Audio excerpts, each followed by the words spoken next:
Hari ini saya ingin membagikan kepada saudara satu rema firman Tuhan. Judulnya adalah unsinkable atau tidak bisa ditenggelamkan.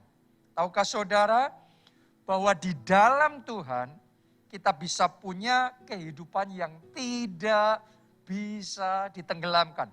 Gak peduli apapun yang iblis coba lakukan dalam hidup kita, tapi saudara dan saya bersama Yesus tidak bisa ditenggelamkan.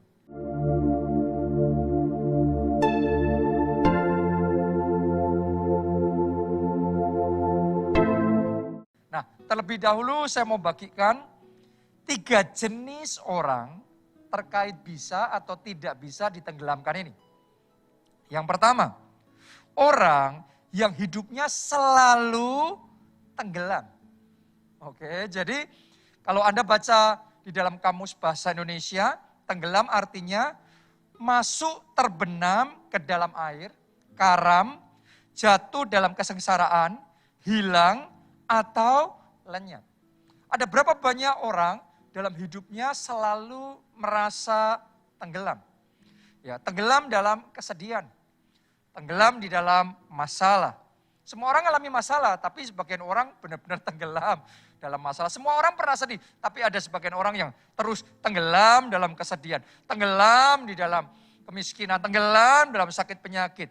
Ya, terus berbagai aspek hidupnya tenggelam, karirnya tenggelam, bisnisnya tenggelam, pelayanannya tenggelam, kelompok selnya tenggelam. Ya, jadi seolah-olah terus-menerus ada di bawah. Nah, tahukah saudara, yang namanya tenggelam itu terjadinya karena ada beban yang berlebihan. Yang menarik ke bawah sehingga akhirnya tenggelam. Bisa jadi itu adalah beban kesalahan yang berat. Dan karena akibat kesalahan itu akhirnya tenggelam. Bisa jadi adalah beban pikiran atau beban masalah. Karena berkepanjangan, masalahnya berat, terus kepikiran terus, akhirnya hidupnya tenggelam. Saya perhatikan sebagian orang mengalami seperti itu. Ada lagi beban kekecewaan. Kena di hatinya, kecewa, dendam, gak bisa mengampuni, dan itu membuat hidupnya jadi negatif, pikirannya jadi negatif, akhirnya seluruh hidupnya tenggelam. Ada lagi yang alami yang namanya beban intimidasi iblis. Jadi terus iblis mengintimidasi, dan dia gak bisa menolak itu, akhirnya tenggelam. Dan yang terakhir, ada juga yang namanya beban dosa. Nah, ini yang sangat fatal sekali. Karena beban ini yang paling berat, menarik orang ke bawah sampai akhirnya tenggelam. Kita baca dulu. Ibrani 12 ayatnya yang pertama.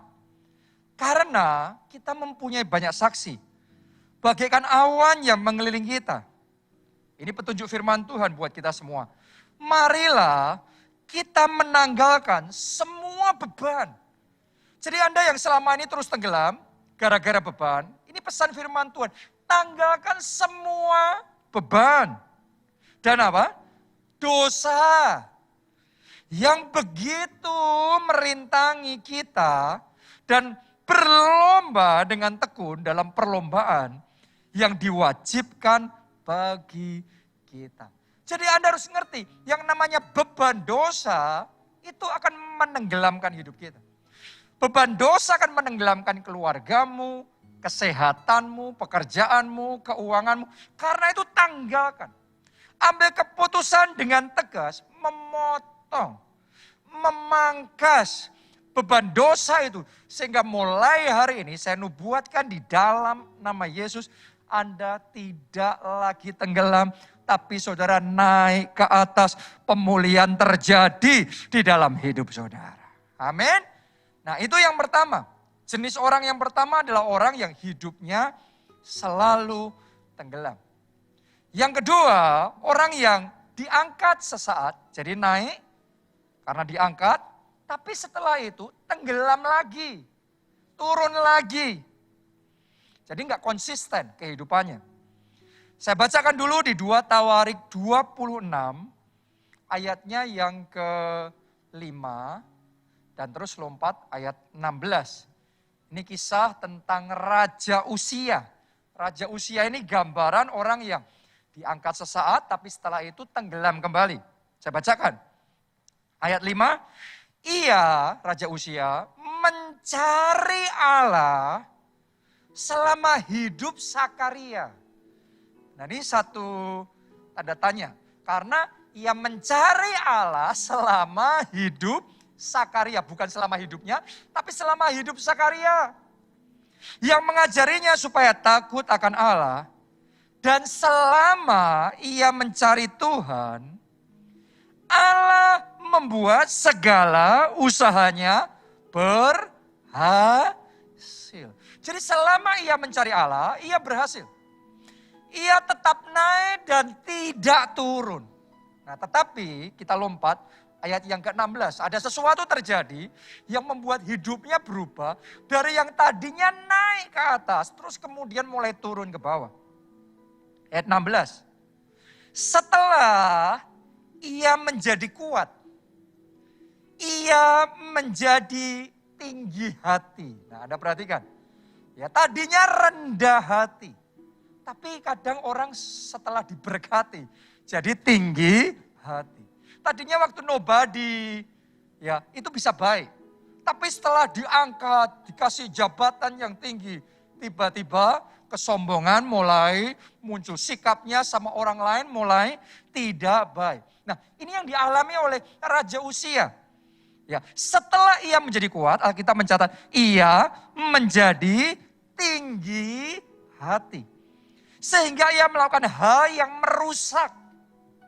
Ia berubah setia kepada Tuhan. Tadinya ia mencari Tuhan. Sekarang gak lagi mencari Tuhan. Gak lagi setia sama Tuhan. Gak lagi beribadah sama Tuhan. Gak lagi memuji dan menyembah Tuhan. Gak lagi melayani Tuhan. Oke, ia berubah setia kepada Tuhan Allahnya. Dan memasuki bait Tuhan untuk membakar ukupan di atas mezbah pembakaran ukupan. Jadi dia melakukan hal yang terlarang. Harusnya nggak boleh, tapi ditabrak. Tapi dilanggar. Kenapa? Karena tinggi hati. Akibatnya dia kena kusta. Akibatnya sejak saat itu dia mulai mengalami banyak hal yang tidak baik. Dan dia hidup berikutnya di dalam pengasingan. Dan akhirnya matinya di dalam kesepian. Coba Anda renungkan, Raja Uzia yang begitu luar biasa, yang tadinya diangkat naik, tapi sampai di satu titik, setelah itu tenggelam. Saya berdoa yang seperti ini tidak pernah menjadi cerita hidup saudara. Saya berdoa Tuhan bawa kita semua tetap naik dan tidak turun, bahkan terbang tinggi bagaikan Raja Wali. Tidak bisa ditenggelamkan oleh kekuatan neraka manapun. Tuhan yang menopang kehidupan kita. Amin. Karena itu belajar konsisten. Ya, konsisten rendah hati. Konsisten setia sama Tuhan. Konsisten dalam kehidupan doa saudara. Konsisten bangun pondok Daud. Ya, konsisten melayani Tuhannya. Konsisten bersaksinya. Kalau saudara konsisten, saudara tidak akan bisa ditenggelamkan. Ya, jangan seperti Raja Uzia. Sekarang yang ketiga. Jenis yang ketiga adalah orang yang hidupnya tidak pernah bisa tenggelam. Doa saya, inilah hidup saudara. Inilah hidup kita, jemaat, keluarga Allah, bahkan seluruh gereja kita tidak pernah bisa tenggelam. Anda boleh lihat di dalam Alkitab, kisah orang-orang yang apapun iblis coba lakukan, tapi iblis tidak pernah berhasil menenggelamkan mereka. Coba Anda lihat Samuel, sejak kecilnya dia dipakai Tuhan. Sampai tua pun dia tetap dipakai oleh Tuhan. Seperti itu juga hidup saudara, Anda tidak berhenti di tengah jalan, tidak berhenti melayani di tengah jalan, terus tetap setia sampai akhir dipakai Tuhan, melayani Tuhan, membesarkan kerajaan Allah, dan melalui hidup saudara, nama Yesus dipermuliakan. Amin. Samuel gak bisa ditenggelamkan. Daniel juga sama, kokoh sekali. Rajanya silih berganti, naik dan turun, berganti-ganti. Tapi hebatnya Daniel ini dikokohkan sedemikian rupa. Dia dibutuhkan oleh semua raja. Terus hidupnya, posisinya tidak bisa ditenggelamkan. Anda lihat. Jadi ada something yang very special. Ada sesuatu yang sangat spesial dalam hidup Daniel ini. Sehingga tidak bisa ditenggelamkan. Ya. Yusuf juga sama. Yusuf ini orang yang tidak bisa ditenggelamkan. Coba Anda renungkan. Kakak-kakaknya berusaha menenggelamkan dia. Mengkhianati dia. Membuang ke sumur. Jual jadi budak. Tapi Yusuf tidak tenggelam. Waktu di rumah Potifar, istri Potifar memfitnah dia. Terus kemudian dijebloskanlah dia ke dalam penjara. Tapi Yusuf tetap tidak tenggelam. Di penjara pun dia kena tipu, diperlakukan dengan tidak adil. Tapi dia juga tidak tenggelam. Bahkan sampai di satu titik Tuhan bawa Yusuf melejit naik. Tuhan bawa Yusuf mengalami terobosan dan kemenangan besar dalam hidupnya. Jadi seolah-olah pukulan demi pukulan seperti apapun, beban seperti apapun yang iblis coba berikan dalam hidupnya untuk menarik dan membuat dia karam. Tapi Yusuf tidak pernah bisa tenggelam. Saya percaya ada orang-orang yang seperti Yusuf di dalam jemaat keluarga Allah. Enggak peduli pukulan apapun yang iblis coba lakukan. Enggak peduli masalah apapun yang coba iblis lancarkan dalam hidup saudara. Tapi Anda tidak pernah tenggelam. Anda tetap naik dan tidak turun. Bahkan Alkitab mengatakan orang benar 7 kali jatuh, 7 kali pula bangkit kembali. Sebab Tuhan menopang tangannya. Tuhan menopang tangan saudara. Tuhan menopang keluarga saudara. Tuhan menopang hari esok saudara. Amin. Jadi ada orang-orang yang tidak bisa ditenggelamkan. Daud juga tidak bisa ditenggelamkan. Ayub hidupnya juga tidak bisa ditenggelamkan. Sampai dihabisin semuanya. Tapi namanya orang benar saudaraku. Bangkit kembali. Bahkan dia naiknya lebih powerful. Iblis menghabisi semua. Dia muncul kembali. Tuhan berkati 2 kali lipat. Jadi Ayub pun tidak bisa ditenggelamkan. Wow, ini sesuatu yang luar biasa. Dan doa saya, rema ini akan Tuhan berikan secara pribadi dalam hidupmu. Mulai hari ini, apapun terjadi, masalah seberat apapun, pandemi, resesi, krisis, selama apapun, Anda tidak akan tenggelam. Tuhan menopang saudara. Tuhan menolong saudara. Anda tetap naik dan tidak turun. Amin. Saudara mau mengalami hidup yang tidak bisa ditenggelamkan? Ya, rahasianya, kalau Anda mau ya, kuncinya, hiduplah dalam kebenaran. Hidup benar. Hiduplah dalam integritas. Kalau Anda hidup benar, kalau Anda memilih hidup di dalam integritas, maka Anda tidak bisa ditenggelamkan. Oke, saya bacakan beberapa ayat. 1 Samuel 12, ayat 3 sampai 4. Mari kita lihat rahasia kenapa Samuel tidak bisa ditenggelamkan. Dia ngomong begini, di sini aku berdiri. Berikanlah kesaksian menentang aku di hadapan Tuhan dan di hadapan orang yang diurapinya. Lembu siapakah yang telah kuambil? Keledai siapakah yang telah kuambil? Siapakah yang telah kuperas? Siapakah yang telah kuperlakukan dengan kekerasan? Dari tangan siapakah telah kuterima sogok sehingga aku harus tutup mata? Aku akan mengembalikannya kepadamu. Ayat yang keempat, mari kita lihat kesaksian bangsa Israel tentang Samuel. Jawab mereka, engkau tidak memeras kami. Dan engkau tidak memperlakukan kami dengan kekerasan.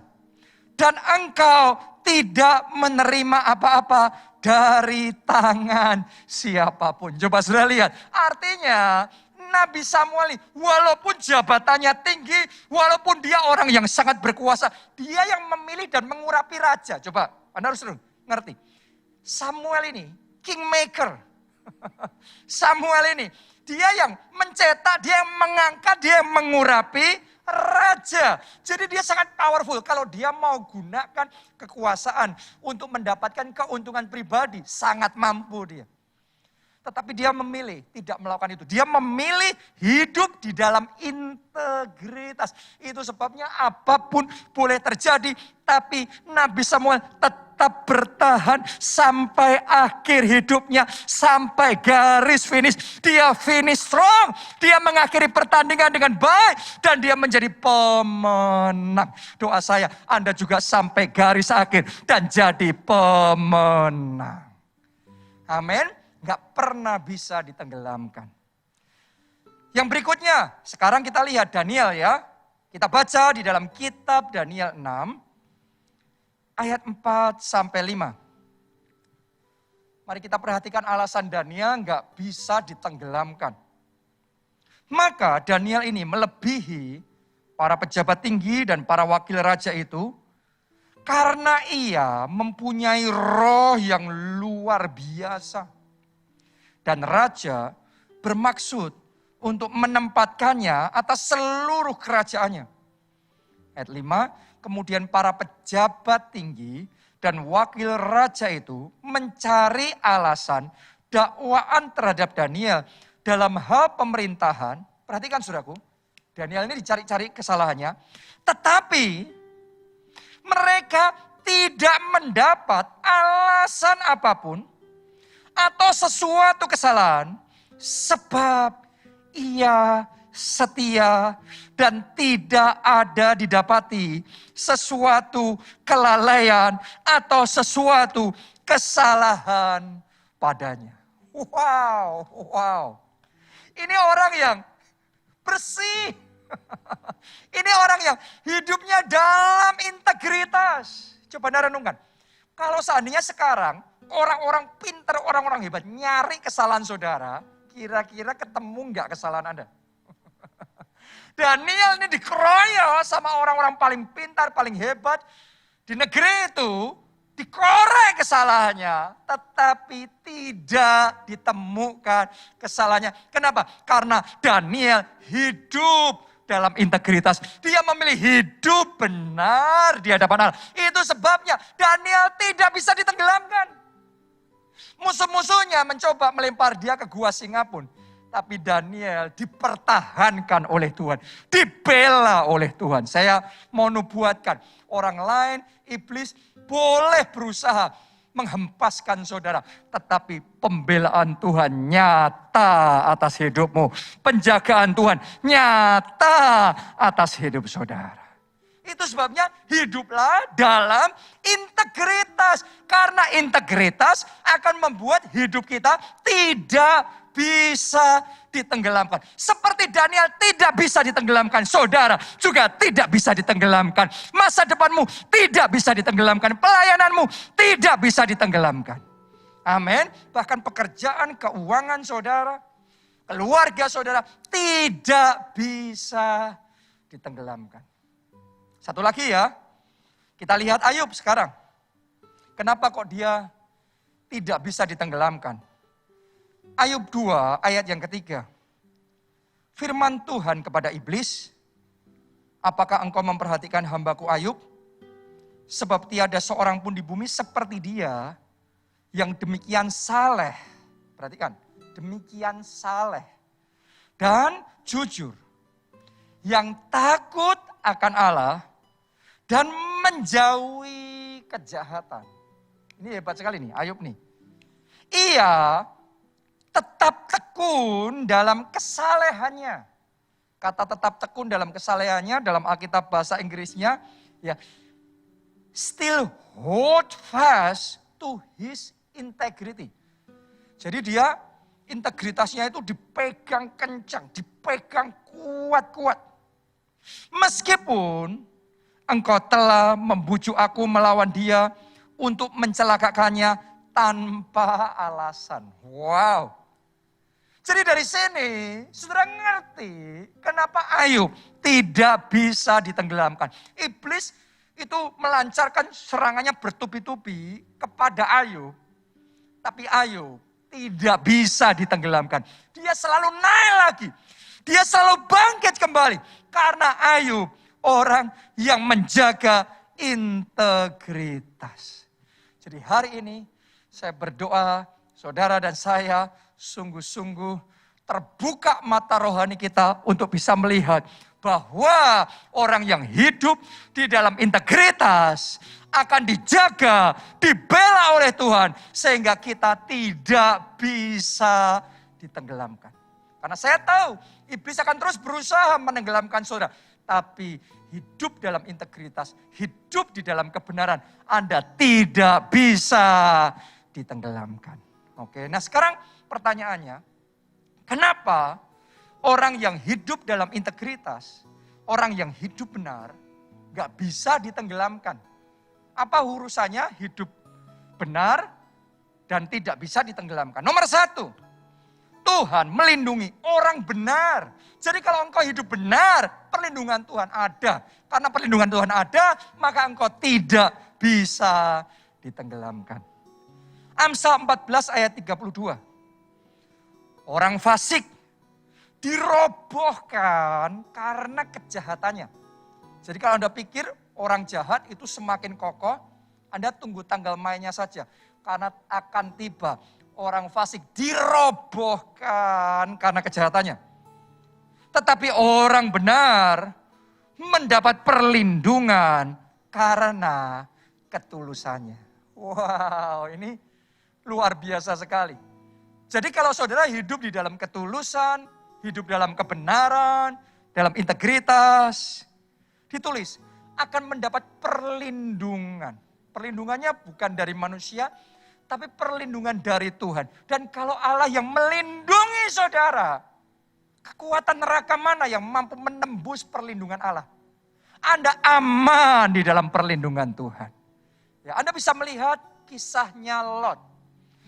Dia ada di Sodom dan Gomora, dan pada waktu itu Tuhan mau menghanguskan orang-orang di Sodom Gomora karena dosanya yang sudah terlalu mengerikan sekali. Tapi Alkitab mencatat bahwa Lot ini, keponakannya Abraham, disebut oleh Alkitab sebagai orang benar. Jadi Lot itu orang benar di tempat yang salah. Mungkin saudara juga mengalami seperti Lot ini. Anda mau hidup benar dalam integritas, tapi lingkungan kerja saudara, pergaulan, teman-teman saudara, orang-orang di sekeliling saudara, punya nilai hidup yang berbeda, yang tidak sesuai dengan firman Tuhan. Hari ini saya ngomong sama saudara, jaga integritas saudara. Tetap hidup dalam kebenaran. Karena ketika Tuhan mulai melakukan itu, semua di Sodom Gomora mereka celaka. Tapi Lot selamat. Saudara juga diselamatkan oleh Tuhan. Perlindungan Tuhan ada di dalam hidup saudara. Oke, jadi hiduplah dalam kebenaran. Karena kebenaran akan menarik perlindungan Tuhan atas kita. Iblis boleh menyerang saudara, tapi selama Anda di cover sama Tuhan, siapa yang bisa nembus perlindungan Tuhan? Anda aman, keluargamu aman melalui masa pandemi, masa resesi, masalah bertubi-tubi, semua serangan iblis, Anda aman dalam perlindungan Tuhan. Amin. Itu sebabnya tidak bisa ditenggelamkan. Yang kedua, kenapa orang yang hidup benar tidak bisa tenggelamkan? Yang kedua, karena orang benar ada di mata dan hatinya Tuhan. Artinya Tuhan memberikan perhatian yang spesial. Ada perhatian yang khusus. Ada penjagaan Tuhan yang khusus dalam kehidupan orang benar. Mazmur 34 ayatnya yang ke-16 dan 18. Mata Tuhan tertuju kepada orang-orang benar. Oh, mata Tuhan tertuju kepada saudara dan saya. Mata Tuhan tertuju melihat hidup saudara dan saya. Dan telinganya kepada teriak mereka minta tolong. Kalau Anda hidup benar, Anda berdoa, berteriak, Tuhan dengar teriak saudara minta tolong. Itu berkat orang benar. Anda hidup benar, Anda butuh pertolongan, Anda berteriak, Tuhan dengar doa saudara. Wow. Ayat 18, apabila orang-orang benar itu berseru-seru, maka Tuhan mendengar dan melepaskan mereka dari segala kesesakannya. Anda yang ada di dalam kesesakan, hiduplah benar di hadapan Tuhan. Maka doamu akan sampai di tempat kudus dan Tuhan akan melepaskan saudara. Di dalam nama Yesus, kelepasan yang dari Tuhan terjadi atas hidup saudara. Amin. Ini blessing yang sangat spesial. Jadi kalau kita hidup benar, mata dan hati Tuhan tertuju buat kita. Ada perhatian khusus dari Tuhan. Ayub 36 ayat yang ke-7. Ia tidak mengalihkan pandangan matanya dari orang benar. Jadi terus diperhatikan terus. Tetapi menempatkan mereka untuk selama-lamanya di samping raja-raja di atas tahta. Sehingga mereka tinggi martabatnya. Saya mau ngomong sama saudara, kalau Anda hidup benar, Tuhan akan mengangkat, Tuhan akan mempromosikan, Tuhan akan mempermuliakan sehingga tinggi martabatmu. Wow. Ini blessing yang sangat spesial. Kalau sudah kayak gini, kalau Tuhan yang mengangkat, siapa bisa menjatuhkan saudara? Makanya kalau Tuhan mengangkat saudara, Anda tidak bisa tenggelam.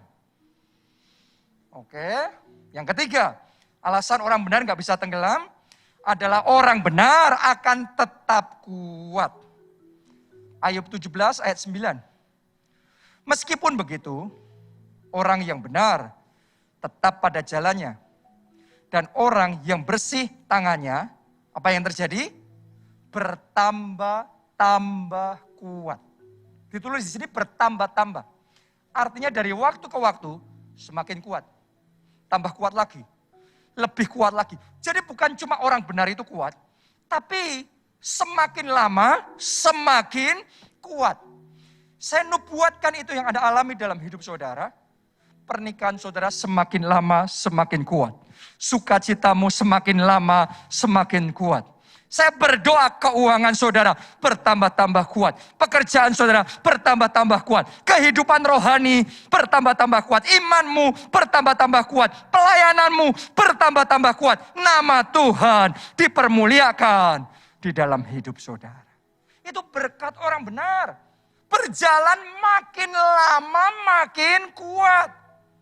Itu terjadinya pada orang yang hidup dalam integritas. Makanya nggak bisa tenggelam. Yang keempat, orang benar akan tetap menikmati terang di tengah kegelapan. Kita baca ya, Mazmur 112 ayat yang keempat. Di dalam gelap. Jadi sudah jelas ini. Orang benar sempat ada di dalam gelap. Tapi Anda perhatikan, terbit terang. Wow. Bagi orang benar, pengasih dan penyayang, orang yang adil. Jadi mengalami kegelapannya sama seperti orang lain. Tetapi di dalam kegelapan itu terbit terang. Ada kemuliaan Tuhan yang menjadi nyata atas mereka. Bukankah itu kesaksian-kesaksian yang terus kita dengar? Di antara jemaat-jemaat keluarga Allah. Di dalam gelap, di masa dunia dalam kegelapan. Di masa bangsa-bangsa dalam kegelapan. Tetapi terang Tuhan terbit dan kemuliaannya jadi nyata atas kita. Justru di masa yang paling susah seperti ini. Kita bisa melihat kasih Tuhan, anugerah Tuhan.